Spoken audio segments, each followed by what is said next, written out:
UP विधानसभा में राज्यपाल के अभिभाषण पर चर्चा करते हुए मुख्यमंत्री योगी आदित्यनाथ ने विपक्ष पर जोरदार हमला किया। मुख्यमंत्री ने राज्यपाल के अभिभाषण के दौरान सपा और रालोद विधायकों की नाराजगी पर नेता प्रतिपक्ष को तगड़ा जवाब दिया। बिना नाम लिए उन्होंने कहा कि शर्म तो तुम्हें आनी चाहिए जो अपने बाप का सम्मान नहीं कर पाए। मुख्यमंत्री ने कहा, आपके कारनामों से ही प्रदेश की जनता ने आपको ये गति दी है। उत्तर प्रदेश की उपलब्धियों पर हमें और जनता को गौरव होता है। हम इस पर ये कहेंगे कि ये गलत है। उत्तर प्रदेश पिछड़ा है, बीमारू है, 50वें नंबर पे है। ये कहने में इन्हें गौरव होता है। 50 राज्य ही नहीं देश में। सीएम के कटाक्ष करते हुए उन्होंने कहा कि उत्तर प्रदेश का जो परसेप्शन बना दिया गया है उसमें 6 वर्षों में आज क्या बदलाव नहीं आया, लेकिन ये नहीं स्वीकार कर सकते। उत्तर प्रदेश आज एक्सप्रेसवे, पेंशन योजना, पीएम आवास, गन्ना भुगतान, औद्योगिक विकास, डीपीटी के माध्यम से भुगतान, सभी में उत्तर प्रदेश नंबर 1 है। हर गरीब के घर में शौचालय बनाने में नंबर 1 है। पीएम आवास में शहरी ग्रामीण क्षेत्र में नंबर 1। पीएम जनधन अकाउंट में नंबर 1। जिनके बैंक अकाउंट नहीं खुल पाए थे उनके 8 करोड़ 51 लाख खाता धारक हैं। विधायक राजू पाल हत्याकांड के गवाह उमेश पाल और उनके गनर की हत्या के मुद्दे को लेकर मुख्यमंत्री योगी आदित्यनाथ ने विधानसभा में भी करारा जवाब दिया। उन्होंने कहा कि माफिया कोई भी हो उसे मिट्टी में मिला दिया जाएगा। उन्होंने गुजरात की साबरमती जेल में बंद अतीक अहमद का नाम लिए बगैर कहा कि प्रयागराज की घटना दुखद है। उन्होंने आरोप लगाया कि समाजवादी पार्टी ने हमेशा माफियाओं को संरक्षण देने का काम किया।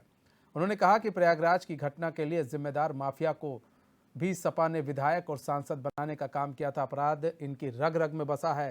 विधानसभा सत्र में सीएम योगी का जो गुस्सा है वो देखने को मिला।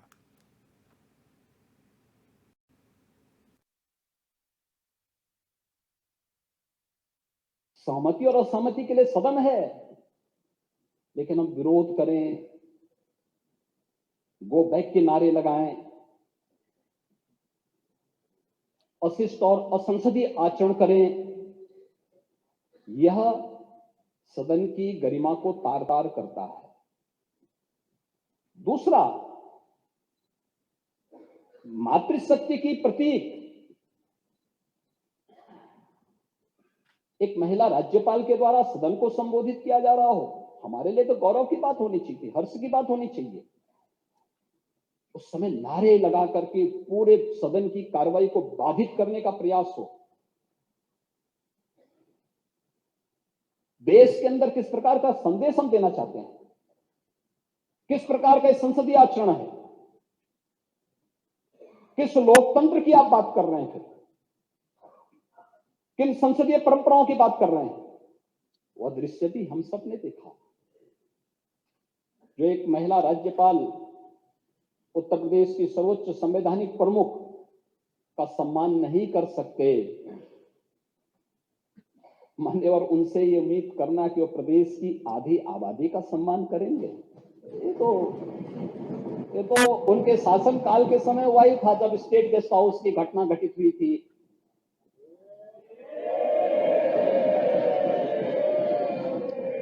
आचरण तो उनका उस समय भी सामने आया था। लड़के हैं, गलती कर देते हैं, ऐसे भी बयान आए थे। ऐसे ही अन्य तमाम वक्तव्य उस समय आए थे। महोदय, वे लोग लोकतंत्र की बात करें, मुझे बड़ा आश्चर्य होता है कि किसके गुरु हैं, यानी यह गुरु किसके हैं, यह बड़ी आश्चर्यजनक स्थिति है।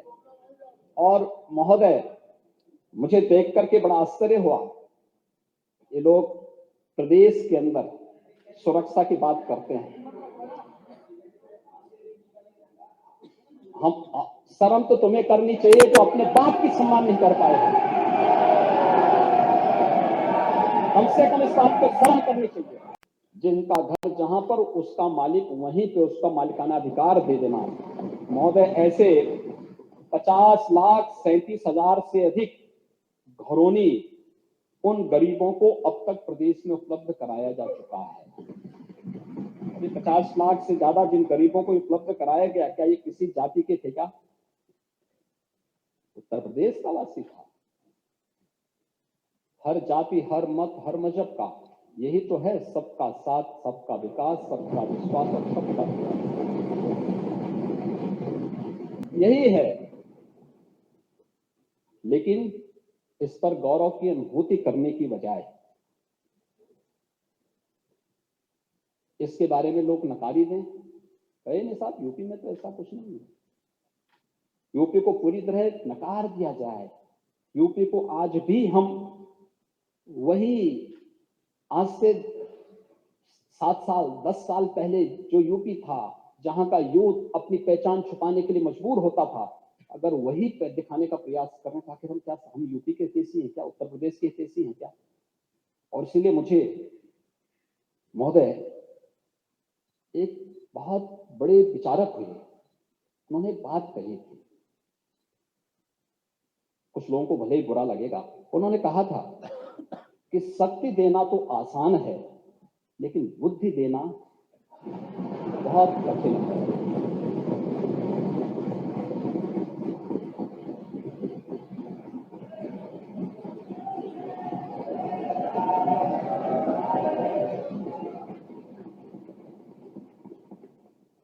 अगर इसको सरल भाषा में मैं कहूं कि विरासत में सत्ता तो मिल सकती है, लेकिन बुद्धि नहीं मिल सकती। कि जिस अतीक अहमद के खिलाफ पीड़ित परिवारों ने मुकदमा दर्ज कराया उसके परिवार के खिलाफ, वह समाजवादी पार्टी के द्वारा पोषित माफिया है और उसकी कमर तोड़ने का काम हमारी सरकार ने किया है। और फिर मैं कहता हूं इसे इस माफिया को मिट्टी में मिला देंगे। सरकार किसी है और सरकार किसी है, मतलब क्या हो, ये माफिया है, इनको मिट्टी में मिलाने का काम करेंगे। अपराधी आप क्या है, अपराधी दूर कर, अपराधी आप क्या है, ये चीजें नहीं हो सकती। आप क्या है, नहीं सुनेंगे इनकी। तो आप जानते हैं, आपको बताना चाहिए था।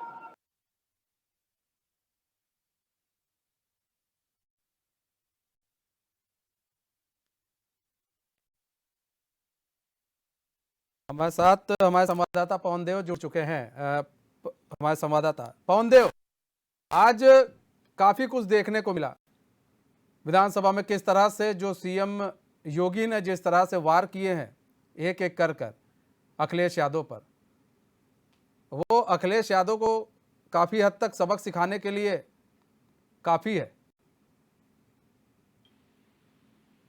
जी बिल्कुल, इस समय सियासत भी काफी तेज हो रही है। जो उमेश पाल हत्याकांड हुआ है प्रयागराज में। एक मिनट पवन देव, आपको रोकना चाहेंगे, आमिर खान भी हमारे साथ जुड़ के हैं, सपा नेता हैं। आमिर भाई, स्वागत है चैनल में आपका। हाँ पवन देव, अपनी बात रखें। जी, राजू पाल हत्याकांड अपने आप में बहुत चर्चित रहा है और उस दौरान भी जो है समाजवादी पार्टी की सरकार थी, तो आरोप ये लगे थे कि खुलेआम इस तरह से हत्या हुई है। और वर्तमान में उमेश पाल की जिस तरह से पहले बम से हमला किया गया, उसके बाद 5 से 6 की संख्या में जो अज्ञात जो बदमाश थे, उन लोगों ने इन्हें जो है टारगेट करके और सरेराह इन्हें मारा है। तो उस तरह का जो चर्चित कांड था वो फिर एक बार याद आ गया है और प्रयागराज वासियों में भी काफी नाराजगी है। जो स्थानीय लोग हैं इस मैटर को लेकर, क्योंकि कहा जाता था कि लॉ एंड ऑर्डर जो है बीजेपी शासनकाल में सही चल रहा है, लेकिन इस तरह की घटना जो हुई है, जो खुलेआम जो बदमाशों ने इस तरह से फायरिंग की, तो लोगों में एक दहशत गई है और लॉ एंड ऑर्डर पर भी एक सवाल खड़े हो रहे हैं, क्योंकि प्रयागराज में पुलिस कमिश्नरेट का जो है लागू हो गया है नियम।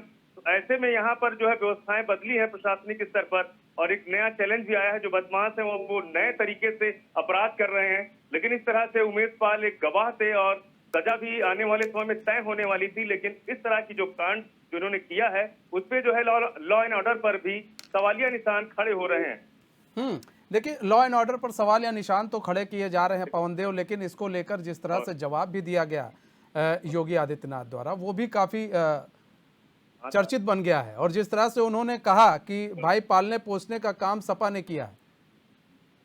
जी बिल्कुल, सपा शासन काल में ही जो है इस तरह की गतिविधियां ज्यादा हुई थी, लोगों का भी मानना था और उसमें विपक्ष में जो है बीजेपी के लोग थे और लॉ एंड ऑर्डर पर काफी सवाल खड़े हो रहे थे।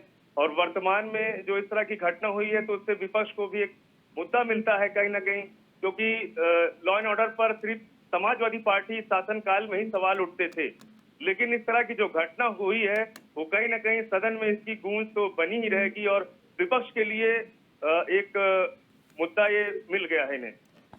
एक मुद्दा मिल गया। आमिर भाई, सीधी सी बात है कि विपक्ष ने जितने भी सवाल किए थे, आज योगी आदित्यनाथ ने बड़ा करारा जवाब दिया है और बोला है किस तरह से काम किया गया और आपके समय में माफिया राज किस तरह से फैलाया गया, और अतीक अहमद को पालने पोसने का काम किसने किया वो भी उन्होंने बताया।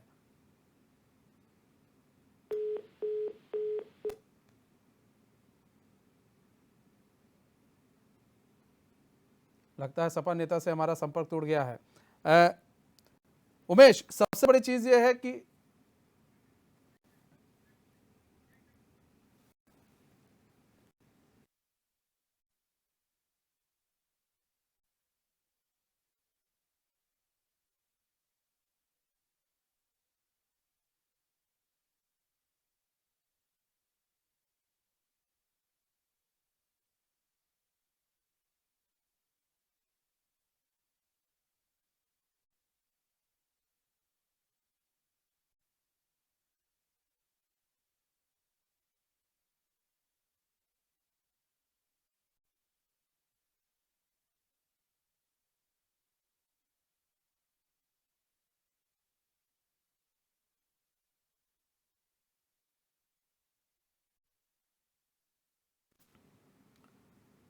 तो मुख्यमंत्री योगी आदित्यनाथ ने उपलब्धियां गिनाई, इस दौरान काफी गुस्से में भी नजर आए। उन्होंने राज्यपाल के अभिभाषण को लेकर जो सवाल उठाए जा रहे थे उन्होंने उसका जवाब दिया। उन्होंने कहा कि भाई ये संसदीय मर्यादा है कि चाहे राज्यपाल हो चाहे राष्ट्रपति हो, उनके द्वारा जब कोई अभिभाषण पढ़ा जाता है तो ये बताया जाता है क्या क्या काम किए, क्या क्या उपलब्धियां हैं सरकार की। तो इसमें किसी का विरोध नहीं होना चाहिए था। सवाल तो यह है कि इसमें विरोध किया गया। दूसरी चीज यह है कि इस दौरान गुस्से में भी नजर आए। जिस तरह से अखिलेश यादव ने सवाल उठाए, उसके बाद योगी आदित्यनाथ गुस्से में भी आए। उन्होंने कहा कि तुमने अपने पिता का सम्मान नहीं किया और तुम मुझे सम्मान की बात बता रहे हो। यहां तक कि उन्होंने उपलब्धियां गिनाई कि ये लोग कहते हैं कि जो यूपी है ये बहुत पिछड़ गया है, बड़ी दयनीय अवस्था है, 50 राज्यों में इसका स्थान है। उन्होंने, सीएम ने कहा भाई 50 राज्य तो गिना दो। बात यही नहीं खत्म हुई, उन्होंने अतीक अहमद को लेकर भी बयान दिया। जो प्रयागराज में हत्याकांड हुआ है उमेश पाल का, उसको लेकर भी उन्होंने बयान दिया और कहा कि जिस तरह से यह हत्याकांड हुआ है किसी को छोड़ा नहीं जाएगा, माफियाओं को मिट्टी में मिला दिया जाएगा और किसी को बख्शा नहीं जाएगा। जो भी माफिया हैं उनको मिट्टी में मिला दिया जाएगा और इनको पालने पोसने का काम सपा सरकार ने किया है।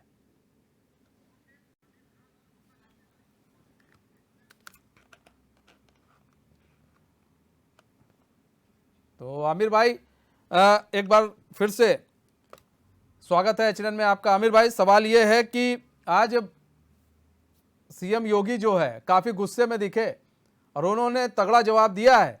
चाहे प्रयागराज का मैटर उठाया गया हो, चाहे भारत उत्तर प्रदेश में जिस तरह से काम हो रहा है उसको लेकर हो, यहाँ तक कि उन्होंने ये भी कह दिया राज्यपाल के अभिभाषण में जिस तरह से आप लोगों ने छीछालेदरी की है उसको लेकर भी जवाब दिया। बता दूं, जैसा कि आपने कहा कि वो गुस्से में दिखाई दिए, तो जब उन्हें गुस्सा आता है तो उनके पास एक हथियार है जिसे उन्होंने बुलडोजर का नाम दिया और अपने आप के लिए भी एक उपाधि हासिल कर ली है बुलडोजर बाबा के रूप में। तो केवल गुस्सा आया तो बुलडोजर चलवा देंगे, इससे अधिक क्या करेंगे? किसी गरीब का घर देखेंगे, गिरवा देंगे और उसे जिंदा चलवा देंगे। यही तो काम है इनका। ये सत्ता में बैठे हैं, सत्ता के मुख्यमंत्री हैं, जनता ने लाखों करोड़ों लोगों ने इन्हें चुना है, तो इनका काम गुस्सा करने का नहीं है। इनका काम है कि जो प्रदेश की हालत चरमरा रही है उस हालत को सुधार करें, कानून व्यवस्था को कायदे से चलाने का काम करें, सिस्टम में लगे अधिकारियों को इस बात का आदेश दें कि कायदे से काम करें। चलिए हत्या हो जाती है, मैं प्रयागराज की बात करता हूँ, अगर उसकी हत्या हो जाती है, चलिए ये चीज हो गई, किसी को नहीं पता होती, मैं इस बात से भी सहमत हूँ, ये पहले से हो गई, तो उसके बाद जो डॉक्टर ना अस्पताल में तैनात है वो 1.5 घंटे में आ रहे हैं। भाई 1.5 घंटे में अगर डॉक्टर आ रहे हैं तो ऐसे अस्पतालों की क्या व्यवस्था है, क्या क्या चीज आप दिखाना चाहते हैं? ये सारी चीजें मुख्यमंत्री जी चला नहीं पा रहे हैं। मुख्यमंत्री जी बस घर में बैठ के गुस्सा कर लेंगे, अपने आवास में बैठ के गुस्सा कर लेंगे। अरे मुख्यमंत्री को अगर करना है तो कोई कार्रवाई करे ना, जनता के हित में काम करे। जनता के हित में काम करे, जनता के हित में काम कर रहे हैं। गिना दिया, कह रहे 50 राज्य बोलते रहते हैं। अरे भैया 50 राज्य तो गिना दो, कितने राज्य हैं ये भी नहीं मालूम है इनको। यहाँ तक कि जब अभिभाषण के राज्यपाल के अभिभाषण को लेकर अखिलेश यादव ने जब तंज कसा तो उन्होंने जवाब भी दिया कि तुमने अपने पिता का सम्मान नहीं किया, अब तुम सम्मान की बात सिखा रहे हो। देखिए कहीं ना कहीं अतीक को पालने पोसने का काम राजनीतिक दलों ने किया है कि नहीं किया है, आप मान रहे हैं कि नहीं मान रहे हैं? देखिए अतीत को राजनीतिक दलों की, देखिए मैं इस बात को, बड़ी अजीब बात है, मैं कैमरे के सामने ये बात कह रहा हूँ, अतीत को पालने के लिए राजनीतिक लोगों की जरूरत नहीं है, वो खुद भी तो राजनीति में ही था।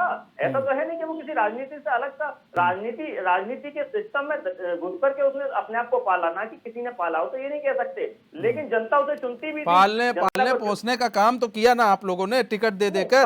पालने पोसने का काम नहीं है। जनता ने अगर किसी को चुना है तो ये तो सिस्टम का वो है ना कि नहीं, जनता की चुने हुए आदमी को क्या नाम है कुर्सी दी जाएगी, ऐसा थोड़ी ना कि नहीं उसे भगा दिया जाएगा, जनता ने चुना है तो। अरे तो अतीक जब मुजरिम लिखा, देखिए सीधी सी बात है, जब अतीक मुजरिम निकला, खूनी निकला, तो सपा ने हटा दिया। उसके बाद उसके भाई को टिकट दे दिया।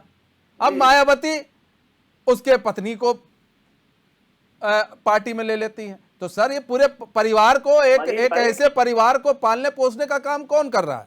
मनीष भाई देखिए, जिस तरह की आप ये बात कह रहे हैं कि अतीक को पालने पोसने का कौन काम कर रहा है, मैं तो सिर्फ इतना कह रहा हूँ कि पार्टी जो है जिताऊ कैंडिडेट को टिकट दे रही है। दूसरी बात, आप बात कहते हैं योगी आदित्यनाथ को बड़ा गुस्सा आ रहा है। गुस्सा किस बात के लिए आ रहा है? महिलाओं के विकास की बात करते हैं, महिलाओं के उत्थान की बात करते हैं, एक लोक गायिका को नोटिस भिजवा रहे हैं आप कि तूने गीत ऐसा क्यों गा दिया। ये क्या बात होती है भाई? अरे भाई कोई अगर लोक गायिका है, महिला है, तो आप उसके विकास के लिए बात करेंगे। लेकिन आप बात कर रहे हैं कि नहीं भाई मैंने ये कर दिया, बड़ा गुस्सा है, 50 राज्य गिनवा दो। अरे मुद्दे से भटकाने की आवश्यकता नहीं है। जनता सब जान चुकी है, जनता की आंखों के सामने 6 साल हो चुके, 6 साल पूरा कर चुके, तो ये अभी तक कोई काम करना नहीं जानते। इस बात को केवल भटकाने के लिए बातें कर ले कि 50 राज्य, ये भी जानते हैं कि ये कुर्सी पे बैठे हुए आनंद ले रहे हैं, लेकिन इनसे राज्य चलाया नहीं जा रहा। राज्य की व्यवस्था चरमराई हुई है। स्वास्थ्य विभाग हो, चाहे शिक्षा विभाग हो, चाहे प्रशासन हो, कोई भी चीज हो, कोई भी चीज कायदे से नहीं चल रही है। ये चीज ये भी जान चुके हैं। तो बस ये है, इधर उधर की जुमलेबाजी कर रहे हैं। जुमलेबाजी करने के अलावा कोई और काम तो बचा नहीं है।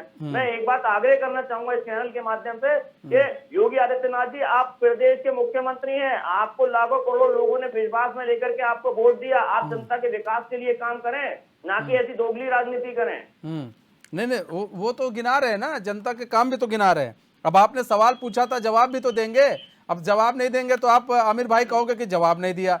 अब जब जवाब देंगे, जब आपने पूछा कि यूपी में काबा, तो उन्होंने बता दिया यूपी में बाबा बा।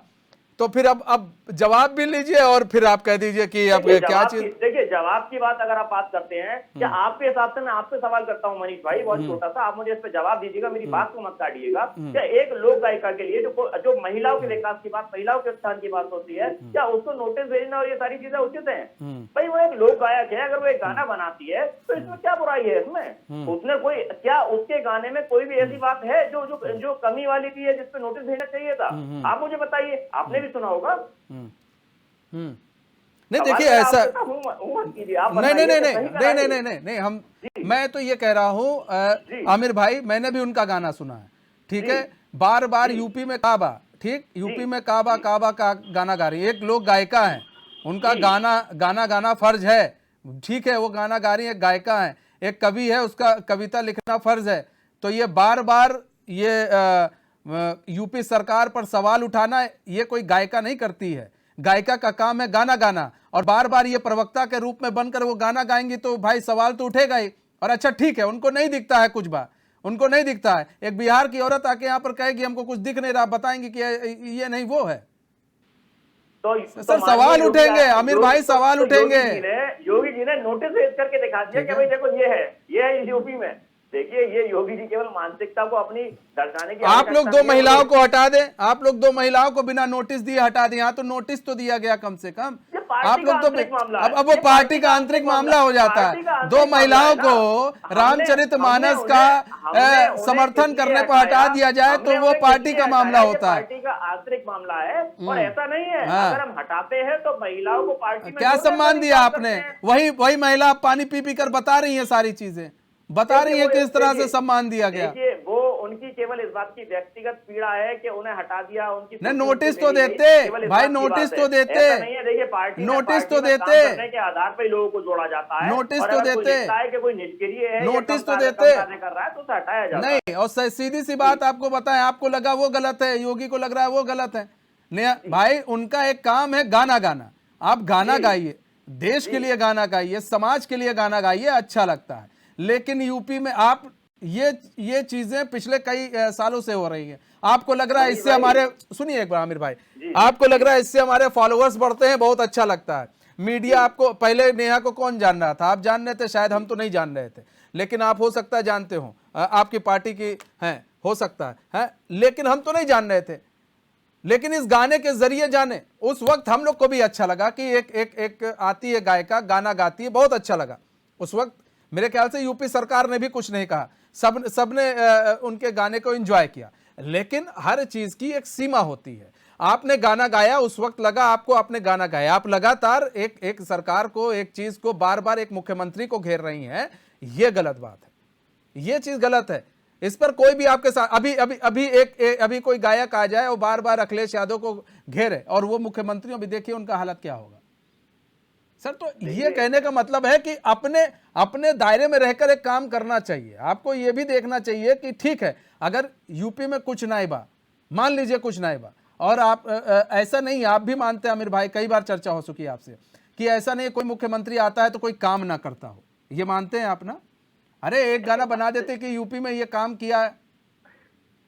देखिए मनीष भाई, हर सिंगर की और हर गायिका की या गायक की एक पृष्ठभूमि होती है कि मुझे इस दिशा में काम करना है, और इनकी पृष्ठभूमि थी यूपी की परेशानियों को, यूपी की कमियों को गिनाना, ताकि सत्ताधारी लोग शायद उस तरफ ध्यान दें और इस तरफ ध्यान देने की तरफ जागरूक हो। तो जागरूकता तो हुई नहीं, बल्कि उसके विरोध में कार्रवाई होने लगी। दूसरी बात, अगर चलिए एक मिनट दूसरी बात करता हूं मैं। चलिए गायिका की मैं कहता हूं गलती है भाई, नहीं करना चाहिए, तो उन दो महिलाओं की क्या गलती थी जिन्हें इनके प्रशासन ने जिंदा जला दिया और प्रशासन वहां से भाग खड़ा हुआ?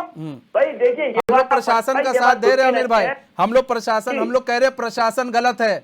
मैं तो डंके की चोट पे कहता हूं, वहां के जिला अधिकारी को उस पर कार्रवाई होनी चाहिए। प्रशासन गलत है, पूरा सिस्टम वहां पर हिला हुआ था, गलत था। प्रशासन को चलाने वाला कौन है? प्रशासन को देख आदेश देने वाला कौन है? प्रशासन के ऊपर कौन बैठा है ये बताइए ना। अच्छा ठीक है। अच्छा, हम ये 2005 में किसकी सरकार थी आप बता सकते हैं आमिर भाई?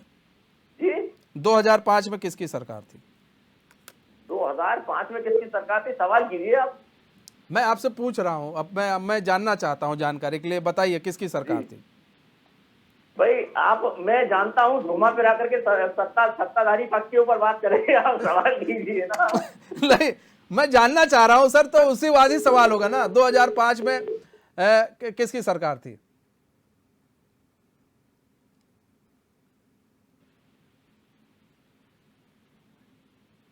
लगता है आमिर भाई आपको हमारी आवाज आ रही है? लगता है अभी आमिर जी से हमारी आवाज नहीं आ रही है, हम संपर्क टूट गया, हम दोबारा संपर्क साधने की कोशिश करेंगे। राशिद, चुन कर आज योगी आदित्यनाथ ने अखिलेश यादव को जवाब दिया है। सबसे बड़ी चीज यह है कि उन्होंने कहा कि भाई सम्मान पहले तुम अपने पिता का करते, यहां सम्मान की बात मत करो। उन्होंने कहा कि जो भी माफिया होगा उसको मिट्टी में मिला देंगे। एग्रेसिव थे, क्योंकि जिस तरह से विपक्ष जो है पहले तो सवाल पूछ रहा था, सवाल का जवाब दे रहे थे, तो उसमें हंगामा कर रहा था। आ रहे आमिर भाई, जिस तरह से बोले राशिद बोलिए। देखिए मनीष, आपको बताना चाहूंगा कि विधानसभा सत्र में देखिए आज मुख्यमंत्री योगी आदित्यनाथ को संबोधन करना था, लेकिन प्रयागराज की जो कल घटना हुई उसको लेकर कहीं ना कहीं समाजवादी पार्टी पूरी तरह से एग्रेसिव दिखी और अखिलेश यादव ने ये मुद्दा उठाया जबकि सदन में जो विधानसभा अध्यक्ष उन्होंने कहा कि इस पर चर्चा बाद में हो जाएगी, लेकिन अखिलेश यादव ने रखा मुद्दा कि इस पे चर्चा हो। लेकिन वहीं अखिलेश यादव के इस बयान के बाद में नेता सदन योगी आदित्यनाथ उठे, उन्होंने बात शुरू की। देखिए, जैसे ही उन्होंने बात की तो कहीं ना कहीं उन्होंने किसी का नाम नहीं लिया, लेकिन अखिलेश यादव फौरन अपनी सीट पर उठते हैं और उनको जवाब देने लगते हैं। ठीक है दूसरी ठीक है, चीज राशिद आपको बता दूं कि राशिद देखिए, राशिद राशिद आपके पास हम आते हैं। अब वक्त हो चला है एक छोटे से ब्रेक का, तो कहीं मत जाइए, बने रहिए हमारे साथ, तो देखते रहिए एचएन न्यूज़। स्वागत है आपका। तो जिस तरह से आज सीएम योगी ने विधानसभा में विपक्ष पर निशाना साधा और अखिलेश यादव पर खासकर निशाना साधा, उसके बाद राजनीति गर्म हो गई है और उन्होंने कहा कि उमेश की हत्या करने वालों को मिट्टी में मिला दिया जाएगा, और ये बात उन्होंने डंके की चोट पर कही है। हमारे साथ हमारे मेहमान भी जुड़े हुए हैं, हमारे संवाददाता भी जुड़े हुए हैं। राशिद, आप कुछ कह रहे थे, बात पूरी करें। नहीं, देखिए मनीष, आपको बता दूं कि उत्तर प्रदेश में जो कानून व्यवस्था है वो एक बड़ा मुद्दा शुरू से ही रहा है। देखिए, जिस तरह कल प्रयागराज की घटना हुई, उसके बाद में आज मुख्यमंत्री योगी आदित्यनाथ को सदन में संबोधन करना था, लेकिन अखिलेश यादव जो विपक्ष के नेता उन्होंने फौरन उठे, उन्होंने उसी मुद्दे को उठाया। देखिए, योगी आदित्यनाथ उठे, उस मुद्दे को लेकर उन्होंने बात की और कहीं ना कहीं साफ तौर से उन्होंने ये बता दिया कि प्रयागराज की घटना जो हुई है वो बड़ी निंदनीय थी, उसमें जो भी दोषी उस पर कार्रवाई होगी, जितने भी भू माफिया हो सबको जमींदोज कर दिया जाएगा, मिट्टी में मिला दिया जाएगा। उसी के बाद में समाजवादी के जितने नेता थे वो नारेबाजी करने लगे, वेल में आ गए। देखिए, आज मुख्यमंत्री योगी आदित्यनाथ एक एग्रेसिव दिख रहे थे, उन्होंने हर सवाल का जवाब दिया और चुन चुन के जवाब दिए। देखिए, उत्तर प्रदेश में जो कानून व्यवस्था थी वो कहीं ना कहीं योगी सरकार में बदली है। अगर बात की जाए, चाहे अतीक अहमद की बात की जाए या मुख्तार अंसारी की बात की जाए, तो इनको उत्तर प्रदेश में किसका संरक्षण था? पिछली सरकारें इनको कैसे अब तक के इनके ऊपर कब्जा नहीं कर पाई थी, ना ही इनके ऊपर किसी तरह से शिकंजा कस पाई थी। देखिए, कहीं ना कहीं योगी आदित्यनाथ ने ये साफ तौर से कहा है कि अतीक अहमद को कहीं ना कहीं सत्ता का संरक्षण था, जो पिछली सरकारें थी। समाजवादी पार्टी ने इनको पाला पोसा, उसी के बाद में अखिलेश यादव भी आक्रामक हो गए और कहीं ना कहीं उसके बाद में नेता जितने वेल में आ गए। देखिए, आपको बता दूं, कानून व्यवस्था को लेकर ये लग रहा था कि अखिलेश यादव आज पूरी तरह से सदन में योगी आदित्यनाथ को घेरेंगे, लेकिन मुख्यमंत्री योगी आदित्यनाथ ने चुन चुन के सवालों का जवाब दिया और उसके बाद में कहा कि अगर प्रयागराज की घटना पे आप चर्चा कराना चाहते हैं तो चर्चा करा लीजिए। वही मुख्यमंत्री योगी आदित्यनाथ ने कहा है कि राज्यपाल का जब संबोधन था, महिला थी, उनका सम्मान नहीं किया गया। जो अपने पिता का सम्मान नहीं करते तो वो उत्तर प्रदेश की आधी आबादी का क्या सम्मान करेंगे? देखिए, आज बता दूं कि उत्तर प्रदेश की विधानसभा में जिस तरह की गर्मी छाई हुई थी, एक माहौल बना हुआ था, लेकिन सबसे बड़ी बात यह थी कि योगी आदित्यनाथ चुन चुन के जवाब दे रहे थे। पिछली सरकारों के मुकाबले जिस तरह से उन्होंने बताया कि उत्तर प्रदेश की लॉ एंड ऑर्डर जो है वो दुनिया में जाना जाता है, ये बिल्कुल सही बात है कि मुख्यमंत्री योगी आदित्यनाथ के समय में अगर कहीं घटना हुई है तो उस पर कार्रवाई भी हुई है और बाबा का बुलडोजर भी चला है। देखिए, मैं आपको फिर कह रहा हूं कि 24 घंटे के अंदर अखिलेश यादव ने मंडे का समय मांगा है कि मंडे को चर्चा करा ली जाए इस विषय पे। देख लिएगा, मंडे से पहले कहीं ना कहीं जिन अपराधियों ने इतनी बड़ी घटना को अंजाम किया है, कहीं ना कहीं उनका इनकाउंटर हो जाएगा।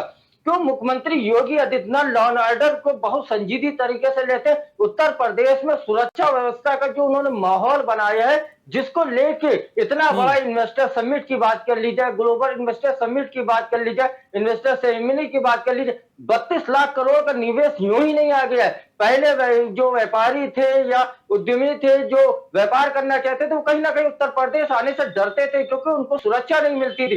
क्यों? क्योंकि जो माफिया थे वो कहीं ना कहीं उनसे वसूली करते थे।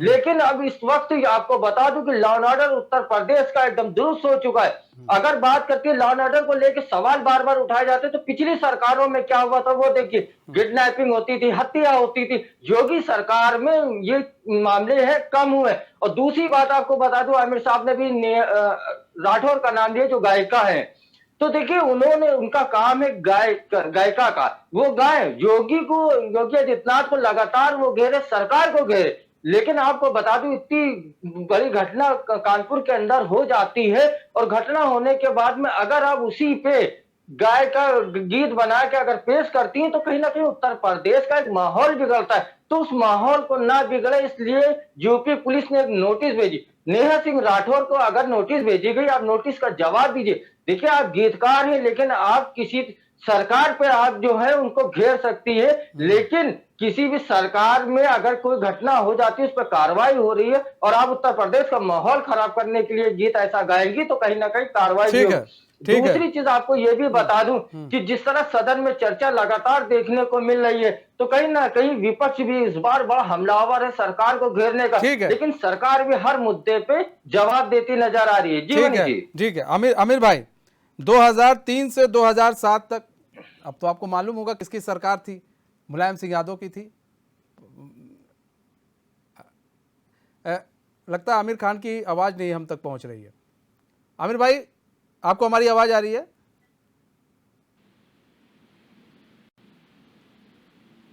हेलो जी आमिर भाई, 2003 मेरे से मेरे मेन माइक में आवाज नहीं आ पा रही भैया। ठीक है, अब आवाज आ रही है आपको हमारी? मेरी कॉल तो चल रही है लेकिन आवाज बहुत कम आ रही है। हाँ भैया आ रही है, बताइए, बोलिए। ठीक है, ठीक है, ठीक है, ठीक है, आवाज आ गई? हाँ जी आ रही है। ठीक है। 2003-2007 में किसकी सरकार थी आपको तो मालूम है? मुलायम सिंह यादव की। ठीक है, हाँ, समाजवादी पार्टी की। ठीक है।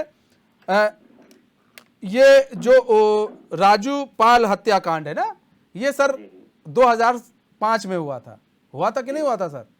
जी पता है मुझे। पता है आपको? जी 3 बजे हुआ था, 3 बजे, 3 PM। आपने बता दिया। हाँ, टाइम भी मैंने बता दिया, दोपहर 3 बजे, दिन दहाड़े जी स्कॉर्पियो पर गोली चलाई गई। जब मन नहीं भरा कि उनको लगा कि नहीं मरा है, फिर गोली चलाई गई आगे जाके। उस वक्त सर प्रशासन क्या कर रहा था? उस वक्त क्या कर रहे थे मुलायम सिंह? उस वक्त की सरकार, उस वक्त का पुलिस, उस वक्त का क्या प्रशासन कर रहा था? मतलब सब ढुलमुल था, सब खराब था, आप मानते हैं? देखिए, वक्त रहते रहते बहुत सारी चीजों में सुधार किया जाता है, किया जाता रहा है। और ऐसा नहीं है कि उसमें गोली चला दी और उसके बाद कह दिया कि भाई उनके गले में माला डाल दी, लो भाई तुमने गोली चलाई है। तो मुलायम सिंह यादव ने उनके गले में जाकर के हत्यारों के गले में माला डाली थी। तो मुलायम सिंह यादव ने क्या किया था बताइए, हम भी जानना चाह रहे हैं। क्या आपके हिसाब से उस वक्त FIR नहीं हुई थी? वही कह रहे हैं। उसके बाद कित्तों को सजा हुई, अतीक अहमद कित्तों को सजा हुई, कित्तों को क्या हुआ, हमको जरा उसकी डिटेल बता दीजिए सर। नहीं, मेरी जानकारी में नहीं है सर, इस बारे में नहीं है। मैं आपको बताऊं, जब मायावती आई शासन में जी 2007 में, उसके बाद मायावती ने चुन चुन पर सब पर कार्रवाई की थी। अतीक अहमद की घर की कुर्की तक करवा दी गई थी जब मायावती आई शासन में। अतीक अहमद को हटाया जरूर गया था पार्टी की तरफ से, लेकिन अतीक अहमद पर कोई उस तरह की कार्रवाई नहीं हुई थी। FIR दर्ज करने से कुछ नहीं होता है सर। बात यहां पर यह है। अब बोलिए सर आमिर भाई। तो क्या इस बात से होता है कि महिलाओं को जिंदा जला दिया जाता है या नहीं? मैं कब कह रहा हूं? आप वही बात कह रहे हैं। मैं आपकी बात मैं वही बात कह रहे हैं। नहीं कह रहा हूं, मैं उन सत्ताधारी लोगों की बात कह रहा हूं, उन सत्ताधारी लोगों के लिए कह रहा हूं जो इस बात के लिए आज कह रहे हैं आज योगी जी बड़े गुस्से में है, आज योगी ने चुन चुन के नहीं, योगी जी गुस्से में इसलिए है, इसलिए कहा जा रहा है क्योंकि देखिए एक मर्यादा होती है, आपको ही मालूम है विधानसभा की एक मर्यादा है। कल अखिलेश यादव ने सवाल पूछा था जी, ठीक है, और आप देखिएगा, अगर आपने नहीं देखा है तो वीडियो देखिएगा। योगी आदित्यनाथ मुस्कुराते हुए उन सवालों को सिर्फ सुन रहे थे जी, ठीक है। वित्त मंत्री भी बगल में बैठे हुए थे और भी लोग बैठे हुए थे, किसी ने कोई हंगामा नहीं किया, वो सिर्फ सुन रहे थे। लेकिन जब बोलने की बारी सत्ता पक्ष की आती है तो आप हंगामा करेंगे तो सर गुस्सा नहीं आएगा? देखिए, हंगामे की बात है कि अगर सामने बैठा हुआ व्यक्ति गलत बात कर रहा होगा तो जाहिर सी बात है, अगर आप नहीं, आप सच बात कर रहे हैं, मतलब हम आपको सुन रहे हैं तो आपको लग रहा है हम सच बात कर रहे हैं। नहीं, मर्यादा होती है कि नहीं होती है? तो विपक्ष को गुस्सा आएगा, विपक्ष को बोलना पड़ेगा बीच में और उस बात को बीच में काटना पड़ेगा। वही चीज है। आप देखिए, लॉर्ड पेयर की यही चीज चाहते हैं कि समाजवादी पार्टी के कार्यकर्ता और नेता गलत कर रहे हैं। देखिए, हर बार ऐसा नहीं होता। देखिए ऐसा है, आपको भी मालूम है, इतिहास के पन्ने अगर पलटे जाएं जी जी तो सपा के शासनकाल में लॉ एंड ऑर्डर बहुत ध्वस्त रहा है। इतिहास के पन्ना पलटकर आप एक बार आमिर भाई पढ़ लीजिएगा, मैं कह रहा हूँ पढ़ लीजिएगा आपको। मैं याद दिला रहा हूँ, मैं आपको याद दिला देता हूँ मनीष भाई, ये इतिहास के पन्ने में एक बात और है, जो एक आज के टाइम में एक चिट लगी हुई काले रंग की आप गाड़ी देखते हैं, लाल पीली रंग की, जिसमें पुलिस वाले बैठे हुए होते हैं, जैसे 112 का नाम दे दिया गया है, वो 100 नंबर थी। सर 112 108 से मतलब नहीं है, आप 108 देकर क्या कर लिए थे? ये 108 देकर 112 देकर क्या कर लिए थे? मैं आपको वही बता, महिला हेल्पलाइन देने के बावजूद भी सबसे ज्यादा बलात्कार हुए थे आपके समय में। मनीष भाई देखिए, ये मैं आपको क्राइम की बात बता रहा हूँ, लॉ एंड ऑर्डर की बात बता रहा हूँ कि जब से 100 नंबर चलाई गई थी तब से सर 100 नंबर आपने दिया सर, नहीं सर 100 नंबर आपने दिया था कि चलो 100 नंबर हमने दे दिया था। अब उसके पीछे का राज भी हम बताने चलेंगे तो बहुत लंबा खिंच जाएगा, वो हम नहीं बताएंगे आपको, ठीक है। 100 नंबर आपने हमको दिया, चलिए ठीक है भाई 100 नंबर दिया कि चलो 100 नंबर पे पुलिस आ जाएगी, लेकिन सर क्राइम नहीं कंट्रोल हुआ था सपा राज्य में। क्राइम कंट्रोल करने में मायावती और योगी आदित्यनाथ इन दोनों का नाम आता है, जिसमें शासन प्रशासन बड़े कंट्रोल में रहते थे, यह आपको भी मालूम है। देखिए क्राइम कंट्रोल करने के नाम पे, देखिए मैं योगी आदित्यनाथ जी के नाम से तो सहमत नहीं हो पाऊंगा। हाँ, क्योंकि सत्ता में, क्योंकि सत्ता में, क्योंकि सत्ता से मतलब नहीं होता। मैं तो इस बात को, जनता के फैसले को सम्मान के साथ स्वीकार करता हूँ कि जनता ने चुन के बैठाया है, तो मैं इस बात से वो नहीं करता कि सत्ता में है, लेकिन सत्ता में रहने के बाद एक सत्ताधारी मुख्यमंत्री का जो दायित्व होता है, क्या वो दायित्व को निभा पा रहे हैं? क्या वो महिलाओं की, बच्चों की किसी भी सुरक्षा कर पा रहे हैं? आज के टाइम में सुरक्षा व्यवस्था शर्मारी हुई नहीं है कि आज की केवल इतना ही नहीं होता कि मकान गिरवा दिया, बुलडोजर चलवा दिया, इससे क्या नाम है क्राइम रुक गया। क्राइम इससे नहीं रुकता, क्राइम रोकने के लिए सिस्टम को भी सुचारू सर आंकड़े बोल रहे हैं सर, हम पे सर ऐसा हम लोग नहीं जानते, हम लोग आंकड़ों पर ही बात करते हैं, आप भी आंकड़ों पर ही बात करते हैं, आंकड़े बोलते हैं कि यूपी के अंदर कानून व्यवस्था सुधरी है और सही है। अरे कम से कम आंकड़ों की तो मान लो आमिर भाई। मनीष भाई देखिए आंकड़ों की क्या है, चलिए ठीक है मैं आपकी मान लेता हूं, तो आपके हिसाब से मैं कहूं भाई यूपी में क्राइम रेट 0 है, अब कुछ नहीं होता, यूपी में सब कुछ सही है। मैंने कब कहा सर, मैंने कब कहा सर आमिर भाई, कोई ऐसा मुख्यमंत्री, कोई ऐसा प्रधानमंत्री आ जाए जो ये कह दे कि क्राइम हमारे समय में बिल्कुल नहीं होगा। मैं कहता हूं ऐसा कोई भी नहीं है, और ऐसा होगा ही होगा, क्राइम तो होना ही होना है, ठीक। लेकिन आप क्राइम को कितना कंट्रोल कर पाते हैं ये मायने रखता है आमिर भाई, आप कितना उसको हद तक कंट्रोल करते हैं ये मायने रखता है, ठीक है। पवनदीप आपके पास आते हैं। जिस तरह से पवनदीप कल उमेश हत्याकांड हुआ जिस तरह से, और उसके बाद फुटेज सामने निकल कर आई, पवनदीप अभी क्या कुछ चल रहा है, अभी क्या कुछ कार्रवाई की जा रही है पुलिस प्रशासन द्वारा? कमिश्नर हैं रमेश शर्मा, इन्होंने जो है आदेश भी जारी कर दिया है लोगों में जो है, और लोगों से अपील भी कर रहे हैं कि जो है शांति व्यवस्था बनाए रखें, जितने भी लोग हैं उनके खिलाफ जो है कठोरतम कार्रवाई भी की जाएगी। कुछ आक्रोश है लोगों में, क्योंकि जो स्थानीय स्तर के नेता हैं अन्य पार्टियों के, वो वहां सांत्वना देने उनके परिवार के पास ही पहुंचे, और कल एसआरएन हॉस्पिटल में भी लोगों की भीड़ थी देखी हॉस्पिटल के बाहर, तो सांत्वना देने के लिए जो विपक्ष के लोग हैं वो वहां पहुंच रहे हैं, सत्ता पक्ष के भी लोग भी पहुंचे हैं। तो ऐसे में जो प्रशासन की तरफ से अलर्ट जारी किया गया है कि सभी लोग शांति व्यवस्था बनाए रखें, और जो गिरफ्तारियां हैं वो की गई हैं कुछ लोगों की, तो ऐसे में जो इनकी उमेश पाल की जो पत्नी है उनके तरफ से एफआईआर भी दर्ज कराई गई है, और खास तौर से जो अतीक अहमद हैं, अशरफ हैं, और अतीक की जो पत्नी है और उनके जो 2 बेटे हैं, तो कुल मिलाकर के कार्रवाई का आश्वासन यहाँ प्रशासन ने दिया है। और जिस तरह से योगी जी ने एकदम एक्शन मूड में जो है सदन में भी उन्होंने बोला है, तो उसको यहाँ जो पुलिस महकमा है उसको यहाँ फॉलो कर रहा है। अच्छा, जिस इलाके में ये सब पूरे घटनाक्रम हुआ उस इलाके में अभी क्या सुरक्षा के क्या इंतजाम किए गए?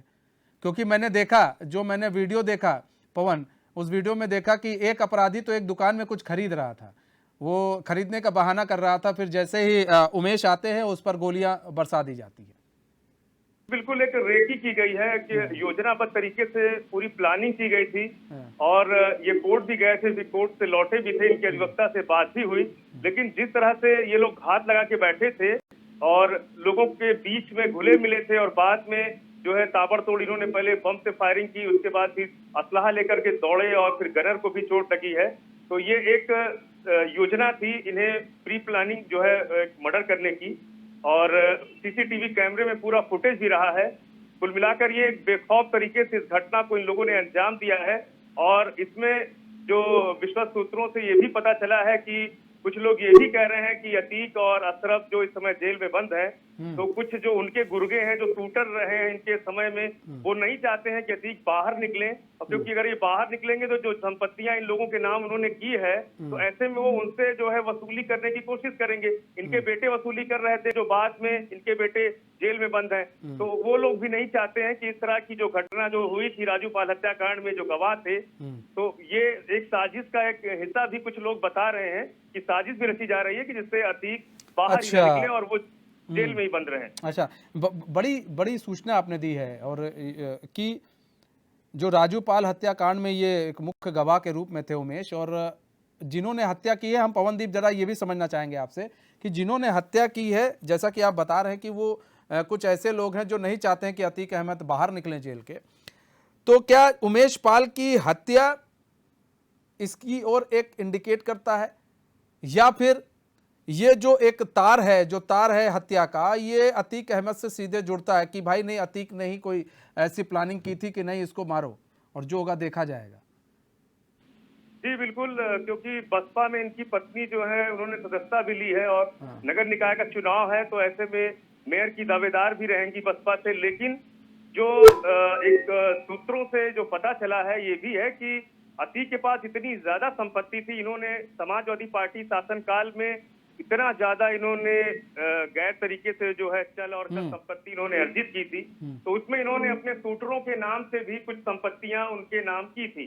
तो ऐसे में अगर ये समय जेल में है, तो इनके बेटे भी बीच में अभी एक घटना घटी थी जिसमें उनके बेटे जो अली थे, उनके ऊपर ये आरोप लगा कि ये 5 लाख रुपए पर मंथ उनसे लेना चाह रहे हैं। और फिर बाद में उसने जो है आरोप जो दूसरे पक्ष के लोग थे, उन्हीं के रिश्तेदार थे, उन लोगों ने थाने में मुकदमा भी दर्ज कराया, FIR भी दर्ज कराई।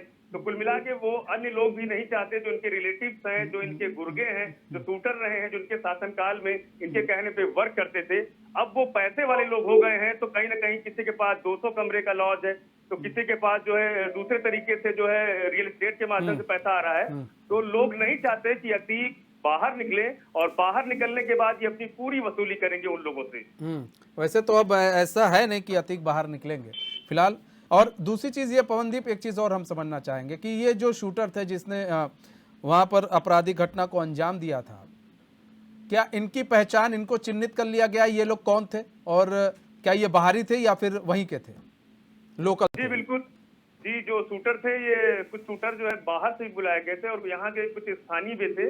जो CCTV फुटेज है, उस फुटेज में जो हुलिया है उन लोगों का, तो उसमें जो है जो 4 से 5 की संख्या है वो यहीं के लोगों की। तो जो शूटर थे वो बाहर से लाए गए थे। तो ऐसे में इन लोगों ने सिर्फ 27 सेकंड में पूरी वारदात को अंजाम दिया। एकदम इनको पता था कि पहुंचते ही इनको क्या करना है, किसको बम से मारना है और किसको जो है पिस्टल से मारना है। ये पूरी एक योजना बनी थी, और समझिए कि 27 सेकंड में पूरा काम तमाम कर दिया गया। तो कुछ शूटर जो है, कुछ जो इसमें जो इन्वॉल्व थे लोग, 1-2 लोग बाहर से भी रहे हैं, बाकी 4 से 5 लोग यही प्रयागराज के ही थे। प्रयागराज के ही थे। राशिद, देखिए सबसे बड़ी चीज यह है, सुनियोजित ढंग से पूरी हत्या की गई है। 27 सेकंड, पवन 27 सेकंड ही ना?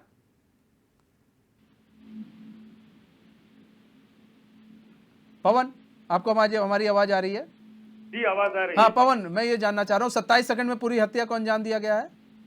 जी हाँ बिल्कुल, ठीक जो है है। 27 सेकंड में। ठीक है राशिद, 27 सेकंड में पूरी हत्या को अंजाम दिया गया है, पूरी हत्याकांड को। अब ये समझिए आप कि किस तरह से पहले रेकी की जाती है, और ये समझ लिया जाता है कि हमें 27 से 30 भी नहीं होना है, वहां से निकल लेना है, वरना फिर दिक्कत में आ जाएंगे। और रेकी होने के बाद वहां हत्या कर दी जाती है। फिलहाल अभी पुलिस कार्रवाई कर रही है अपनी तरफ से, वहां के लोकलाइज्ड भी है, और जैसा कि पवनदीप बता रहे हैं कुछ बाहरी भी शूटर हैं जिनको चिन्हित किया जा रहा है। और यहाँ पर अभी बयानबाजी चल रही थी अभी विधानसभा के अंदर, और ये भी कहा गया कि नहीं भाई हम मिट्टी में मिला देंगे। लेकिन सवाल ये है कि अभी कई ऐसे हैं माफिया हैं, जैसे भी पवनदीप बता रहे हैं, शूटर्स हैं, जैसे कई गैंग होते हैं उनके शूटर्स हैं, तो उनके नाम भी चिन्हित नहीं करने चाहिए। हम चलो ठीक है मगरमच्छ को पकड़ लिए, लेकिन जो इनके बच्चे पैदा हुए हैं, इन्होंने बच्चे पैदा कर रखे हैं, हमें उनकी खोजबीन नहीं करनी चाहिए? नहीं देखिए मनीष, आपको बता दूं जिस तरह से ये प्लानिंग के तहत ये हत्या हुई है, तो ये ऐसा नहीं कि एक आध दिन में, ये कई दिन से रेकी की जा रही थी। और जिस तरह से 27 सेकंड में पूरी वारदात को अंजाम दिया गया और जिस तरह से ताबड़तोड़ गोलियां चलाई गई और बम वहां पे चले, उसके बाद में हत्या करने के बाद ये फरार हो गए। देखिए कहीं ना कहीं पुलिस जो है बड़ी जल्दी ही इन पे शिकंजा कस के इनको पकड़ भी लेगी। लेकिन दूसरी चीज आपको बता दूं, देखिए बड़े जितने भी माफिया हैं उनकी कमर पुलिस ने तोड़ दी है, लेकिन उन्हीं की जो छुट भैया जो क्रिमिनल हैं जैसे गुर्गे हैं, तो वो पकड़ में इस वजह से भी नहीं आते कि ये इसमें, अगर आप बात करें क्षेत्रीय पुलिस का, तो इनका बड़ा इसमें वो रहता है कि जो इनका नेटवर्क है, जो पॉइंट मुंबई वाली का बात कही तंत्र आपने, है, हाँ। वो कहाँ जाता है। तो छोटे जो अधिकारी जो थाने चौकी में बैठते हैं इनके मातहत, तो कहीं ना कहीं ये उनसे भी मिले रहते हैं। कुछ ऐसी जगह देखने को मिली जहां पुलिस वाले क्रिमिनल के साथ में बात करते दिखे, कोई गाड़ी में बैठा है, कोई थाने में बैठा है। तो इस तरह की बात कही जा सकती है, जो छोटे गुर्गे जो है वो पहचान में इसी वजह से नहीं आ पाते, और बड़ी जो घटना को अंजाम देना होता है तो ये छोटे गुर्गे जाके अंजाम देते हैं। देखिए आपको बता दें जिस तरह से ये घटना हुई है, इस घटना में मुख्यमंत्री योगी आदित्यनाथ ने सीधे तौर पर संज्ञान लिया और कहीं ना कहीं ये कड़े दिशा निर्देश दिए गए, जल्द से जल्द पूरी घटना का अनावरण होगा। दूसरी चीज आपको बता दूं कि उत्तर प्रदेश में जो माफिया थे उनकी पूरी तरह से कमर टूट चुकी है।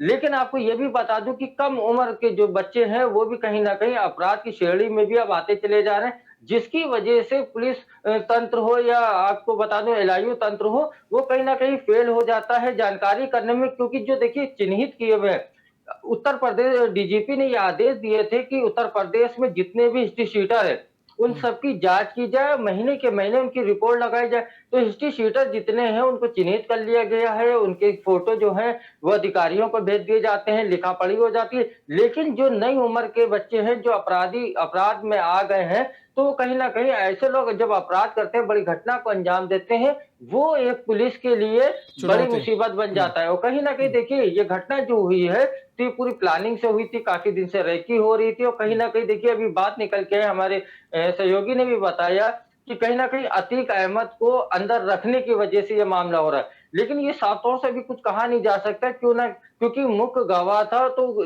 इसका मतलब ये भी कहीं ना कहीं अतीक अहमद से तार जुड़े हो सकते हैं, क्योंकि मुख्य गवाह है, क्यों योगी सरकार है। कहीं ना कहीं ये भी भय होता है कि अगर गवाही दे दी या सजा पड़ गई या कोर्ट ने उम्र कैद की सजा दे दी, तो कहीं ना कहीं ये सब चीजों को लेके भी कहीं ना कहीं जिसके मर्डर की जो है तार जो है, हत्या के तार जो है वो अतीक अहमद से जुड़े हो सकते हैं। तो जब तक कि ये जो अपराधी थे ये पकड़े नहीं जाएंगे, तब तक ये पूरा मामला साफ नहीं होगा। साफ जी नहीं मनीष होगा।